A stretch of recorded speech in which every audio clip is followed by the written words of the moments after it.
Bonjour et bienvenue à tous sur la chaîne Guide WordPress. Aujourd'hui, nous allons voir comment remplacer des chaînes de caractères complètes sur tout votre site entier sans avoir à les chercher manuellement.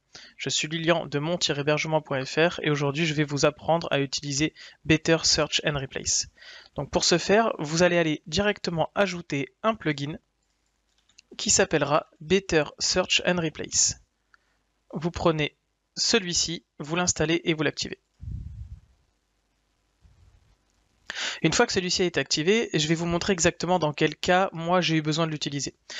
Il y a quelques temps, j'ai fait une migration donc de mon site A vers mon site B, j'ai complètement changé de nom de domaine et j'avais des articles dans lesquels mon nom de domaine persistait, enfin mon ancien nom de domaine persistait en dur. Par exemple, je vous montre ici, j'avais une page ici, donc une page d'article qui gardait mon URL l'URL de mon ancien site internet. Et j'avais plusieurs articles comme ça et j'avais absolument besoin que ce lien-là soit complètement changé sur toutes mes pages, puisque ici, ça ne donnait plus du tout sur mon site actuel. Donc pour ce faire, vous allez simplement copier ou la chaîne entière, ou si vous savez qu'il n'y a pas article en permanence derrière, vous allez copier que la chaîne qui vous intéresse à remplacer.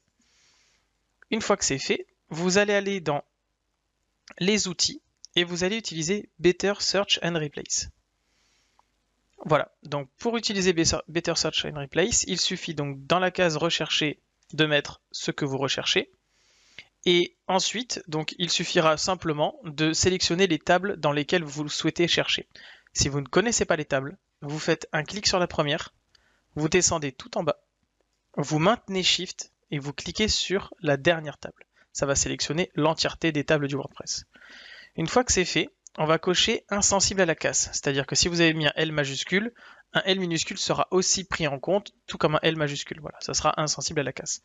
On coche cette case et on va d'abord faire un essai. C'est-à-dire qu'il va chercher les données sans les remplacer. Pour l'instant, on fait lancer un rechercher / remplacer.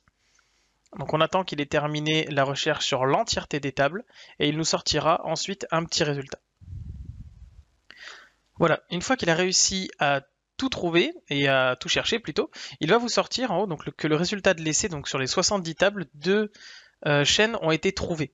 Voilà, et donc du coup, on peut techniquement les remplacer par ce qu'on souhaiterait, c'est-à-dire https:// mon-nouveau site.fr. Voilà, tout simplement. Donc en fait, on va remplacer l'ancienne URL par la nouvelle. On descend, on refait exactement la même manipulation, mais cette fois-ci, on enlève le faire un essai. Et cette fois-ci, on relance la recherche remplacer / chercher. Voilà, donc maintenant qu'il a terminé, on voit que donc, sur nos 70 tables, 2 lignes ont été trouvées et que justement 2 ont été mises à jour.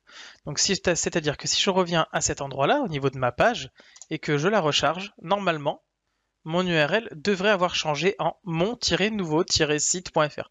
Ce qui veut dire que toutes mes pages seront mises à jour sur ma nouvelle URL et que normalement je ne devrais plus avoir de problème, ce qui va d'une part ne pas casser mon SEO, mais en plus de ça l'augmenter puisque vos utilisateurs resteront sur votre site et ne tomberont pas sur une page qui est complètement cassée. Si ce tuto vous a plu, je vous invite à vous abonner, à laisser un like et je vous dis à la prochaine pour une nouvelle vidéo. C'était un tuto présenté par mon-hébergement.fr. N'hésitez pas à visiter notre site internet pour plus d'informations et vous offrir enfin la possibilité d'avoir un hébergeur spécialisé WordPress à moindre coût.